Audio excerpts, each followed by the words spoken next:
Hi, Tara.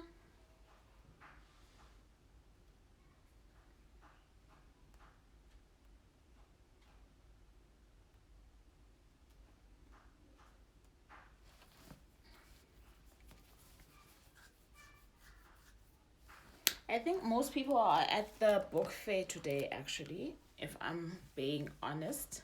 What are you up to? Are you going to be attending book fair virtually this weekend?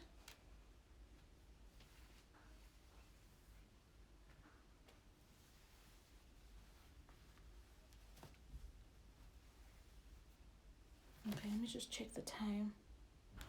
Yeah. Hi, Senzi. Are you guys not attending book fair this weekend?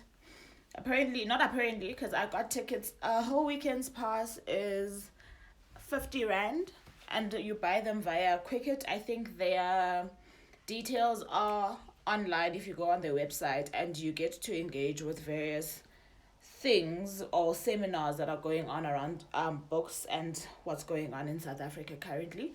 So I do think a lot of people are doing that this weekend. I know that right now there is a session on book clubs that's going on. So if you guys want to catch that, I think they're selling the tickets throughout the weekend, if I'm not mistaken. So it starts today and it ends on Sunday. So my battery just flashed me. I'm so sorry, guys. Let me just get straight to it. So as usual, I'm just gonna tell you the books that I managed to read during the week.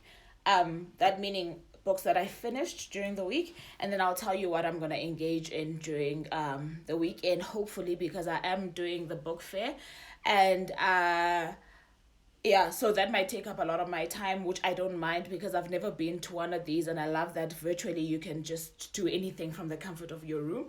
So yay, I can't wait. So the first book that I finished, I talked to you guys a bit about this, is Sizi Lendlazi's The Timekeeper's Secret. Is book one in the series. It's called Nandi Goes to Egypt. It is a children's book. She is a South African author. I think this is her first book. I really enjoyed the book. I spoke about how it goes around history in different parts of Africa. So it starts in Egypt, and you get to time travel. It centers around 11-year-old Zulu girl, and it's the best thing that I think you can have in your collection for your kids. It does need a little bit of refining in terms of the editing, but otherwise I really enjoyed it, and I don't have any more to say about that. I think I rated it a 3.25 stars, so it wasn't a bad attempt, but it's just that I think that there was a lot of repetition. There were things that I didn't quite enjoy, but I love the concept behind it. So that was a 3.25, I think.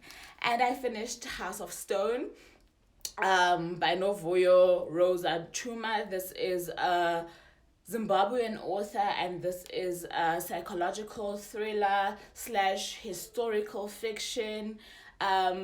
This is quite an interesting story. It wasn't the best book that I read this year, but it was quite an interesting story and quite intriguing, and it kept you going. And it brings a lot in about how Zimbabwe gained independence. It talks a lot about the genocide that happened there and how people generally were affected by it. But I love how fiction allows those stories to be relatable, and the main character in this one is quite interesting. So I do think that is one of those that if you are looking for African fiction, you could possibly give it a try and actually enjoy. I enjoyed it. I gave it a 4 out of 5, and yeah, it was good.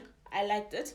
And I finished book one in the series. I told you guys last week that I am reading The Chronicles of Narnia by C.S. Lewis. So I forget the titles of the book, sorry, do excuse me. I finished The Magician's Nephew, which is kind of like a novella, if I'm being honest. It's really not that long. I was listening to it on Audible, and I did find that I did have to open the book from time to time because I don't know if I really like the narrator that much. So I got lost sometimes. I don't know, I just switched off. I didn't enjoy the voice, but I'm hoping it's not the same voice, or that I can choose different narrators for the rest of the books. But otherwise, it was a great introduction to the story. I understand that it was written after The Lion, the Witch, and the Wardrobe, which explains a lot about how I felt about it, because I did feel like it was something that was trying to explain the series. And sometimes it's not the best book, the ones that try to explain, but I understand perhaps why they wanted to set the scene in that sense. So I enjoyed it. It was a 3 out of 5 for me. And I'm still gonna read the rest. So it's book 1 of 7. So I'm done with that. Currently, I am reading Hlomu the Wife. I am on page 72. I am not too happy about the fact that, I remember I said I'd read this when it was still a blog way back when, and even then I struggled with it because of the grammar and the spelling errors, etc. And I thought that in the book form that would have been rectified and revised, and it hasn't been, and it's really spoiling my reading experience. I understand apparently she's had a few interviews where she justified the bad grammar, etc., and I haven't listened to any of those or read any of those, so I don't know what she might have said, but I really wish that she would reconsider and actually have an edition that's actually fine-tuned, because it really does mess with the reader's experience.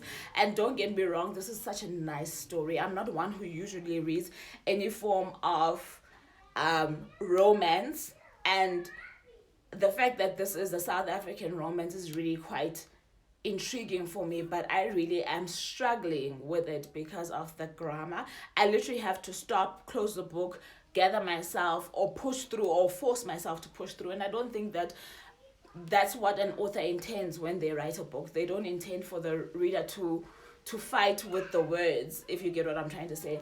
But otherwise, the story is a nice story from what I remember, and a lot of it I realized I had forgotten. So the more I read, the more I'm like, oh, that's what happened. So I am enjoying this. I'm buddy reading this with Bokomuso, or Ompile if you guys follow her, as well as Bookish Nontli. And then I got this the other day. I haven't started it yet, but it's definitely gonna be started this weekend. So this is definitely a book that I mean to start over the weekend. I hope to leave a big dent on it. Two of my my book club and a buddy read group that we have on WhatsApp are reading the same book. So this is the book that we're reading for September. And I really can't wait. I've heard great things about it. I'm not one who looks at spoilers or reviews that have spoilers, so I really struggle to read after I've known what's going to happen. So I'm glad that I've stayed away from that, and I really can't wait to delve into it.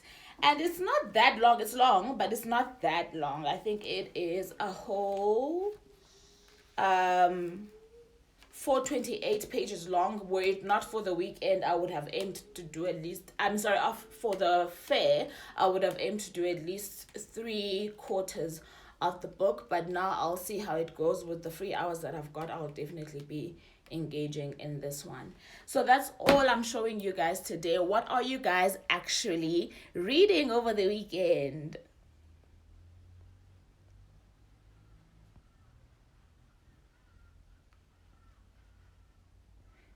Yes, Senzi, get a ticket to the fair. I've never done one, like I'm saying. I remember last year I even wanted to do the Abantu festival, and a lot happened during that time. That's when my car got stolen and a lot of other issues happened. So I couldn't attend, and I was a little bit nervous with driving around in my hired car. So I didn't go to that, and it would have been my first book fair affair.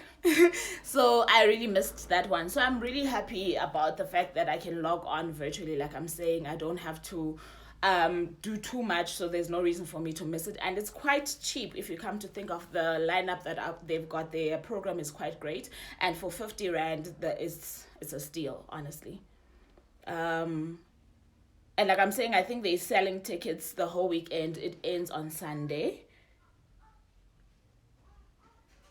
Okay, so yes, do definitely check out I'm sure you're talking about House of Stone when you said you like African fiction, and you might enjoy it. You might really enjoy it.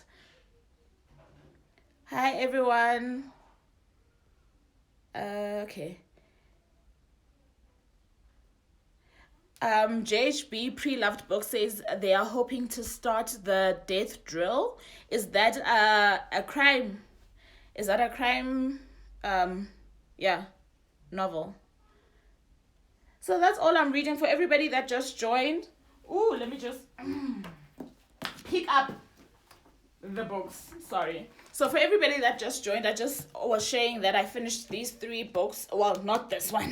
The first book in the Chronicles of Narnia, which is The Magician's Nephew. House of Stone by Novuyo Rosa Chuma, as well as the Timekeeper series. Children's book. This is book 1. Nandi Goes to Egypt is a children's book by a new South African author. And those are the books that I finished over the week. And I'm currently reading Hlomu the Wife, which is a buddy read with Bokomuso and Bookish Nontli. And then I'm planning to start this over the weekend. What are you guys reading? Okay. It's a historical fiction novel by Fred Kumalo. Oh, okay. Oh, is that the one that he... No, that's The Longest March. Never mind. I was mistaking them. All right, what's the rest of you guys reading? I'm reading Shadow King 2, really. I'm so tempted to ask questions, but I haven't started it, so I won't ask anything. But this book has, from what I understand, a lot of people have fallen in love with it. So I'm really hoping it's worth it. And I've never read she's from Ethiopia, right? I don't want to mistake. I do think that she's Ethiopian. And I've never read yes, she is Ethiopian. So I've never read from an author from Ethiopia. So this should be great. And I'm really loving my African fiction discovery. It really has been quite enjoyable. All the books that I've touched, I've really loved. I don't think that I've rated any of them less than 4, which is a great thing, because for somebody who was going out of their comfort zone this year to read a lot of African fiction, I've really been pleasantly surprised. Actually, I think I might be hooked. So I really can't wait to delve into this. Yes, she is African American. She is Ethiopian American. I can't wait. I don't know if you guys saw, but I also got Kintu by Jennifer. What's her surname?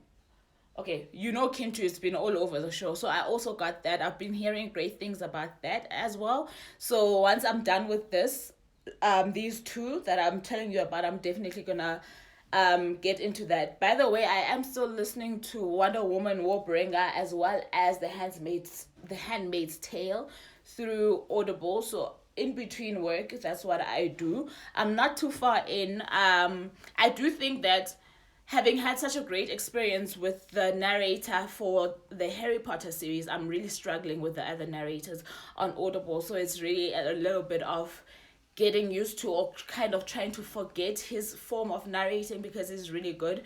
I think his name is Steve.